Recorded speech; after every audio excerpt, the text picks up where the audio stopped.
Kyle. I own Kyle's Kinetics, and welcome to my shop. Favorite design of mine, it's called the balancing buoy. This design popped in my head, I don't know, maybe about 5 or 6 years ago. Originally, when I came up with the design, I built it using a solid steel ring like this one. And over the years, it's gone through a lot of different improvements and a lot of different stages. The reason why I'm most proud of this design is simply for the fact that it is actually really difficult to balance, and it requires no counterweights for it to balance. It in and of itself is its own counterweight. Every part of this sculpture is completely necessary. You'll notice between these two different buoys here that they're a little bit different. Notice there's no rod here on this one, but that one has it, or these brackets here. So the brackets and these bars are not only there for aesthetic, but they're also completely necessary for balancing. After I weld up these rings here, I then have to make this part right here that allows it to actually balance. From there, I can build the actual structure of the buoy upwards. The problem is that as I move it upward and as I start building it upward, the balance changes every single part that I add. If I move it up too high or too low, it completely shifts it. So as I'm building this thing up, I have to take into account the way it's balancing. So if I want it to have a really nice, slow, smooth motion, I have to strategically place metal exactly where I want it. So this top here, you see on this one, it is a solid piece of steel because I wanted more weight up as high as I could get it. Whereas on the top of this one, see how it's not all the way through, but it does have those bars there. So while these bars do act as, like I said, an aesthetic, it also allows me to shift the balance very precisely where I want it. So I can make it balance slower or faster. If there's more weight up top, I can make it move a lot slower. Do I take measurements or do I weigh anything? No, actually, I kind of eyeball absolutely everything about these designs. All the way down to this ring that's at the top here, I make everything from scratch. And these things are incredibly picky as far as the balancing goes. So when I weld this bar here in the middle that actually holds the pin that it balances on, every little thing I do will influence how it balances. So I try my absolute best to get this giant steel donut, basically. I try to get that thing to balance perfectly square the first time. And then from there, I drill a hole in the center of that of this part here, and I can put a very highly polished pin inside there. I don't know if you can see that, but I can put a little pin inside there, and on this one in particular, you can kind of see a little bend on that pin. I've bent it in the direction it needs to go so that it balances straight up and down.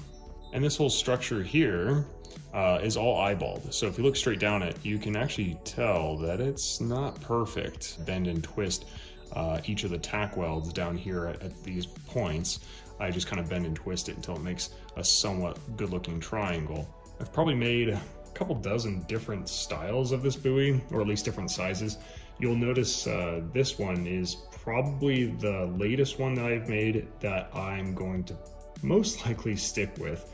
This thing's about 2 pounds, and I think it's about 8 or 9 inches tall. But again, it varies very slightly depending on the balance and how it behaves, and just the small differences in where everything's welded. This big guy back here is a total of 5 pounds, and he's pretty darn heavy. When you pick it up, it's kind of surprising because the way that it balances, you don't really expect it to be that heavy because it just kind of floats there effortlessly. So this design is very much dynamic. Every single time I make it, I can use the same parts. I can pretty much measure everything out the same way every time, but it's just gonna balance a little different every single time. It's kind of like they have a life of their own. Most of my sculptures are actually kind of like that, but these ones especially, they're really difficult to balance. It's probably why they're so expensive too, because I just spend so much time getting these things to balance properly. They're really satisfying though. Once you get it right, it's really rewarding to see them balance properly. But that is why, if you order one, yours is going to be completely unique, and it's not going to be the exact same as the other ones. The other cool thing about this design is that it's larger compared to my other works, and that allows me to make some really cool effects like this here on this paint. You can see this. So what you're actually looking at are the grind marks of my grinder, and you can see them shine through this paint. This is a very special paint. And this is something that took me kind of a long time to discover. Candy 2O by Cratex. This paint is really unique. As the name suggests right there, it acts like a dye. So it doesn't coat the metal, it colors the metal so that you can still see those really cool grind marks. So whenever I'm making these things, at the very end, when it's all done, I try to make the grind marks very nice and bright and clean so that as I paint it, it makes this really cool effect. And over the years, I've not only had to teach myself metalworking, but I've also taught myself how to even paint with these HVLP spray guns. Over the years, I've gone through different stages of airbrushes and everything, and have finally decided that I love these things. They really do spray on really well. And this one actually is dedicated to spraying the clear coat on this thing, which honestly, the clear coat is the absolute reason why these things look so good. The clear coat is a two-part polyurethane that is made for cars. So this is a really high quality clear coat, and it's really dangerous, so I gotta wear a mask respirator every time I'm shooting this clear coat, but it creates the most beautiful effect, and I want all my work to be as high quality as possible and last for as long as possible. There have been multiple times where I've ripped off this entire structure at the top and then had to rebuild it from the ground up. I'll spend hours on it and then I have to scrap it and redo it. It's just the nature of the beast with these things, just because they're so difficult. That's probably why I'm most proud of this design, just because, you know, I think I was laying in bed one night when I was trying to think of ideas, and I thought, you know, what else moves like my other balancing sculptures do? What else moves like that? And this just kind of popped in my head. But then that's where this ring came into play, and I ran out to my shop and started playing around with it, and piece by piece I put it together, and I noticed that it started to balance, and I knew that it was going to work. And then over the years I've just gone up in scale on the size of the buoys. I've made a 15-pound buoy, which was, I think it was about 2 feet tall or so.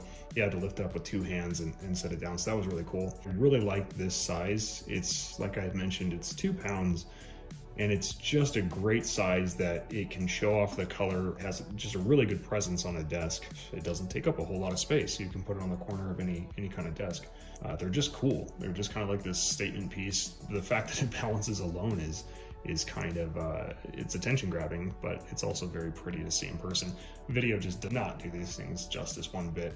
You have to really see them in person. You make them bob back and forth like this, that bobbing motion lasts a whole lot longer than if you were to spin it, for example.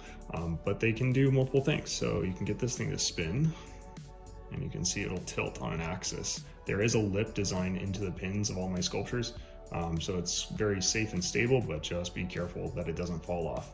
Well, I hope that provided a lot of information for you guys. It's just my little bit of humble brag about this design. If you have any questions, feel free to drop them in the comments. I'd love to answer them. Plus, I just wanted to show a video without it being, you know, a very dramatic or cinematic, you know, product video. I just wanted to show them in real time, in real life, what they look like.